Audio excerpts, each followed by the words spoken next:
Bollywood industry बहुत पुरानी है। यहाँ पे कई सारे सुपरस्टार्स ने राज किया है, जैसे दिलीप कुमार, राजेश खन्ना और अमिताभ बच्चन। लेकिन आज हम उन 3 सुपरस्टार्स की बात करेंगे जो कि पिछले 30 सालों से इस मूवी इंडस्ट्री को सिंगल हैंडली रूल कर रहे हैं। पिछले 30 सालों से उन्होंने डिफरेंट जोनरास की मूवीज से ऑडियंस को एंटरटेन किया है। तो आज की इस वीडियो में हम शाहरुख, सलमान और आमिर इन तीनों के इस 30 साल की करियर पे डिटेल में डिस्कस करेंगे। इस 30 सालों में इनके पर्सनल या फिर प्रोफेशनल लाइफ में हुए कुछ मेजर इंसिडेंट, इनके आपस में काम करने से लेकर आपस में झगड़ा करने तक के ऊपर हम डिटेल में डिस्कस करेंगे। तो वीडियो को लास्ट तक जरूर देखना।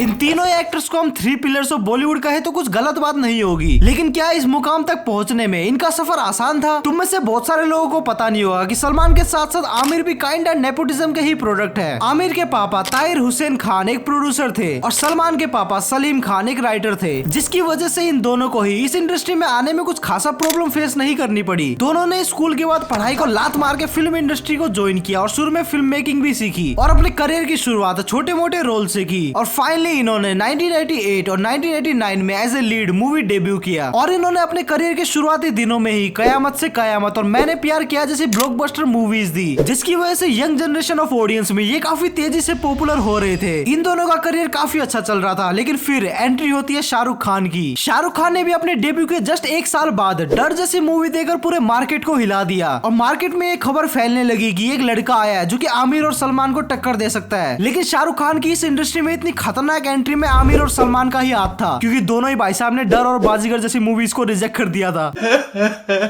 बहुत टाइम बाद किसी आउटसाइडर ने फिर से बॉलीवुड में अपना कदम रखा था, लेकिन बहुत सारे लोगों ने शाहरुख खान को आमिर और सलमान के लुक से कंपेयर करके क्रिटिसाइज भी किया। हमारी जूही चावला का तो ये रिएक्शन था, शकल देखेगा भी तने जियान है आप। ओ सॉरी, गलत क्लिप। वहाँ मैंने पहली बार शाहरुख को देखा और मैंने क्या देखा, मैंने एक दुबला पतला सा लड़का देखा, ब्राउन कलर का, उनके बाल लंबे लंबे से थे, कुछ आंखों तक आ रहे थे। मैंने बोला ये हीरो है और ये आमिर खान की तरह है।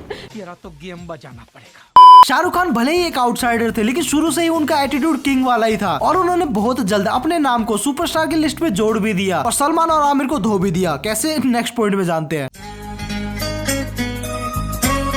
तीनों ने अपना सक्सेसफुल डेब्यू करने के बाद बॉलीवुड में back to back hit films देकर आग सी लगा दी। 1995 में डीडीएलजे देने के बाद शाहरुख खान बाकी खान से एक कदम आगे भी निकल गए और इसी मूवी के बाद उन्हें किंग ऑफ रोमांस का टाइटल भी मिला था। पर इसी जॉनरे में हमारे चॉकलेटी भाईजान, हम आपके हैं कौन या फिर हम साथ साथ है जैसी मूवीज को देकर शाहरुख खान को कांटे की टक्कर दी। दोनों ही अपनी फैमिली मूवीज की वजह से एक हाउस होल्ड नेम बन चुके थे, बट आमिर ने इन दोनों से ही कुछ हटके काम किया। आमिर ने अपना फोकस कंटेंट ओरिएंटेड मूवीज में किया और काफी ज्यादा रिस्क टेकिंग प्रोजेक्ट भी करने लगे, जिसकी वजह से लोग आमिर को मिस्टर परफेक्शनिस्ट बुलाने लगे। शुरू में आमिर को लगा कि अच्छी मूवीज करने से अवार्ड और इज्जत दोनों ही मिलेगी, लेकिन क्या हुआ, फिल्म फेयर वालों ने सारे अवार्ड एसआरके और सलमान के झोलों में भर दिए, जिसकी वजह से आमिर गुस्सा हो गया और अवार्ड शो में जाना ही बंद कर दिया। So what I'm trying to say is that for me, if I have value in my heart for the organization, जो संस्था मुझे इज्जत दे रही है, पहले मेरे मन में उनके लिए इज्जत होनी चाहिए, तो मैं जाऊंगा और उनसे खुश होऊंगा कि इन्होंने मुझे इज्जत दी। और जहाँ पे मुझे इज्जत नहीं मिलती और जहाँ पे मुझे लगता है कि मेरे दिल में मान नहीं है किसी संस्था के लिए, तो मैं वहाँ क्यों जाऊँ, ना अपना अपमान करने ना उनका अपमान करने। जहाँ शाहरुख और सलमान ठुमके लगाकर पैसे और अवार्ड दोनों ही लेकर जा रहे थे, वहीं आमिर ने अपने कंटेंट पे ज्यादा फोकस किया और ज्यादा मासी मूवीज करने की वजह से शाहरुख और सलमान 90s में आमिर से आगे निकल गए। इन तीनों ने आपस में एक दूसरे के साथ एज ए लीड भी काम किया था। हाँ, पहले कोई ईगो नहीं होता था, सारी लड़ाई पैसे आने के बाद शुरू हुई है। 1995 में रिलीज हुई करण अर्जुन में हमें शाहरुख और सलमान एज ए भाई दिखे थे, लेकिन सेट पर शाहरुख सलमान को सर कहकर बुलाते थे। जलवा है हमारा। सलमान और आमिर ने भी एक साथ अंदाज अपना अपना में काम किया था, लेकिन ये मूवी करण अर्जुन से काफी अलग थी। इस बार दोनों खास ने कॉमेडी जॉनरे को ट्राई किया था, बट अनलाइक करण अर्जुन ये मूवी बॉक्स ऑफिस पे नहीं चली, पर धीरे धीरे लोगों को ये मूवी पसंद आने लगी और एक कल्ट क्लासिक बन गई। पर अंदाज अपना अपना के सेट पर सलमान और आमिर के बीच में टाइमिंग को लेकर एक कोल्ड वॉर चलता ही रहता था। भाईजान अपना फुल स्वैग में रहते थे, जो कि आमिर को पसंद नहीं आया। आमिर और शाहरुख कभी भी एक फुल फ्लेश्ड मूवी में साथ में दिखाई नहीं दिए और इसका मेन रीजन है इनके बीच में हुई भसड़। और वो भसड़ क्या है, आगे खुलासा करते हैं। भसड़ तो भाई शाहरुख खान ने इंडस्ट्री में आते साथ ही मचा दी थी, जिससे उस टाइम के न्यू जनरेशन एक्टर और इवन पुराने जनरेशन एक्टर की भी जल गई थी। बंदा शुरू से ही किंग वाले एटीट्यूड को लेकर चल रहा था। बहुत ही बढ़िया, आप ग्रेटेस्ट हैं, लेकिन मैं उससे थोड़ा सा बेटर हूँ, तो लॉजिक ऐसा रहता है। शाहरुख भाई को किंग बनने की खुजली शुरू से ही थी और फाइनली 1999 में आई बादशाह मूवी के बाद उन्हें किंग ऑफ द बॉलीवुड का क्राउन पहना दिया गया। 90s ऑलमोस्ट एक गुड नोट पे एंड होने ही वाला था, लेकिन सलमान भाई को पुलिस वाले उठाने के लिए निकल पड़े, क्योंकि भाईजान ने जोश जोश में 2 हिरन जो निपटा दिए थे। 2000 आते आते ही आमिर के प्रोडक्शन में बनी लगान ऑस्कर्स के लिए नॉमिनेट हो गई और वर्ल्ड वाइड लगान ने बहुत ज्यादा एप्रिसिएशन बटोरा और ऐसा लग रहा था कि जो आमिर 90s में शाहरुख और सलमान से पीछे रह गया था 2000 में आकर वो कुछ तो आतंक मचाएगा। लेकिन क्या हुआ भाई, 2001 से 2004 तक ब्रेक पे चले गए। क्या हुई? सर का डाइवोर्स हो गया था, अब प्यार से निकलने में थोड़ा वक्त तो लगेगा ना। और आमिर के ऑप्शंस में शाहरुख खान ने बॉलीवुड पे सिंगल हैंडली रूल किया और वीर ज़ारा, स्वदेश, मैं हूं ना, कल होना हो, देवदास जैसी मूवीज देकर बन गए the most powerful man in the industry. अब तुम पूछोगे इस टाइम पे हमारे भाईजान कहाँ थे, तो आमिर की तरह भाईजान का भी दिल किसी लोंडिया ने तोड़ दिया था, जिसकी वजह से भाई गुस्से में आकर कुछ लोगों को कुचलने निकल पड़े। आई मीन ड्राइवर, जिसका रिजल्ट हुआ दिन रात बस पुलिस और कोर्ट के चक्कर। शाहरुख ने भी आमिर को देखकर अपने प्रोडक्शन हाउस ड्रीम्स अनलिमिटेड को रेड चिलीज में कन्वर्ट कर दिया और शाहरुख और आमिर का लफड़ा बॉलीवुड में बहुत फेमस है। जब देखो दोनों एक दूसरे की इज्जत पे हाथ डालते रहते हैं। गजनी और रब ने बना दी जोड़ी आसपास से रिलीज होने वाली थी, तो एसआरके को ऐसा लगा कि आमिर जानबूझकर मूवी को उस टाइम पे रिलीज कर रहे हैं ताकि उन्हें एसआरके के नाम से थोड़ा फायदा मिले। You take the biggest brand in the country, that is Shah Rukh Khan, and then use that platform to publicize yourself. Round 2. Aamir अपनी मूवी को प्रमोट करने के लिए अपना भेष बदल कर लोगों से मिल रहे थे और एसआरके ने इस चीज को छिचोरापन डिक्लेयर कर दिया कि हम अपनी फिल्म की पब्लिसिटी करने के लिए छिचोरापन करेंगे। Round 3. पीके के पोस्टर में भी एसआरके ने आमिर को टैलेंटलेस बोल दिया था। We saw a new brave talent of Mr. Amir Khan today. Have you seen the posters? What do you have to say? And do you think nudity has come of age? All right, this in Bollywood? linguistic You're saying questions it to with the me, property. don't go there and say that's a talent, okay? ये SRK की उंगली करने की आदत जाएगी नहीं। उंगली से याद आया, आमिर ने एसआरके को कुत्ते से कंपेयर कर दिया था। आमिर खान ने अपने ब्लॉग में लिखा है, जज साहब आप सुने और जनता सुन ले, मैं एक पेड़ के नीचे अपनी अम्मी और जुनैद के साथ बैठा गेम खेल रहा हूँ और शाहरुख मेरे पाँव चाट रहा है। बीच बीच में मैं शाहरुख को बिस्किट दे रहा हूँ, इससे ज्यादा मुझे और क्या चाहिए।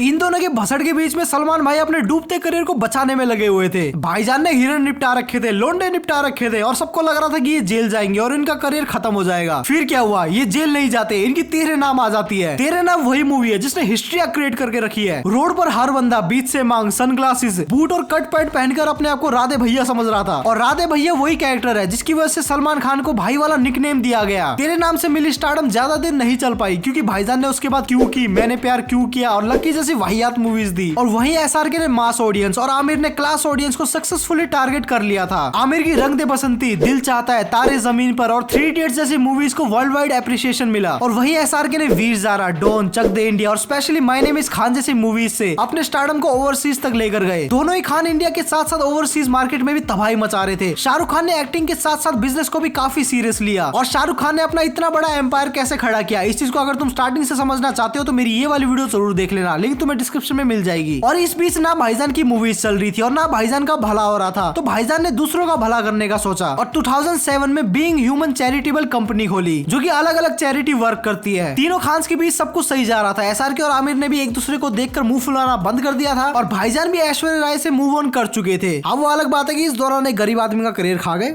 कुछ पूछा मैंने कुछ।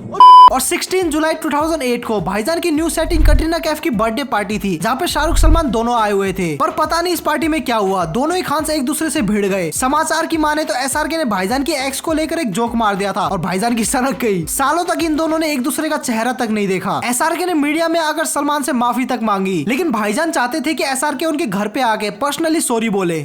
लेकिन एक सेकेंड, भाई लोग चाहे इन सब में कितनी भी अकड़ हो, पैसों के सामने सब झुक जाते हैं। हाँ, रही बात वो शाहरुख सलमान के झगड़े की, तो वो इन दोनों ने खुद एक अवार्ड शो के दौरान क्लियर कर दिया था कि वो झगड़ा इतना बड़ा नहीं था जितना बड़ा मीडिया ने उसे दिखाया था। क्या हुआ, 2010 के बाद के इंसिडेंट्स का वेट कर रहे हो क्या? आप दो ना। तो वो मिलेगा तुम लोगों को नेक्स्ट पार्ट में। नेक्स्ट पार्ट में हम 2010 के बाद के इंसिडेंट और अभी के करंट एरा के इंसिडेंट को कवर करेंगे और नेक्स्ट पार्ट इससे भी ज्यादा इंटरेस्टिंग होने वाला है। तो अगर तुम्हें नेक्स्ट पार्ट जल्दी से जल्दी चाहिए तो इस वीडियो में 500 कमेंट कर दो, वो नेक्स्ट पार्ट पे काम शुरू हो जाएगा। और अगर तुम्हें ये वीडियो पसंद आई तो इस वीडियो को लाइक जरूर कर देना और अगर तुम चैनल पे नए हो तो चैनल पे बहुत सारी वीडियोस है, जाके सारी की सारी वीडियो देख डालो। अगर तुम्हें कंटेंट पसंद आ रहा है तब जाके सब्सक्राइब कर लेना। इसके अलावा अगर तुम्हें ये जानना है कि इंडियन यूथ टॉक्सिक कैरेक्टर्स को इतना ज्यादा आइडोलाइज क्यों कर रहा है तो मेरी ये लेफ्ट वाली वीडियो देख लेना और राइट पे भी एक वीडियो आ रही होगी, उसको भी चेक जरूर कर लेना। मैं मिलता हूँ तुम लोगों से नेक्स्ट वीडियो में, तब तक के लिए बाय।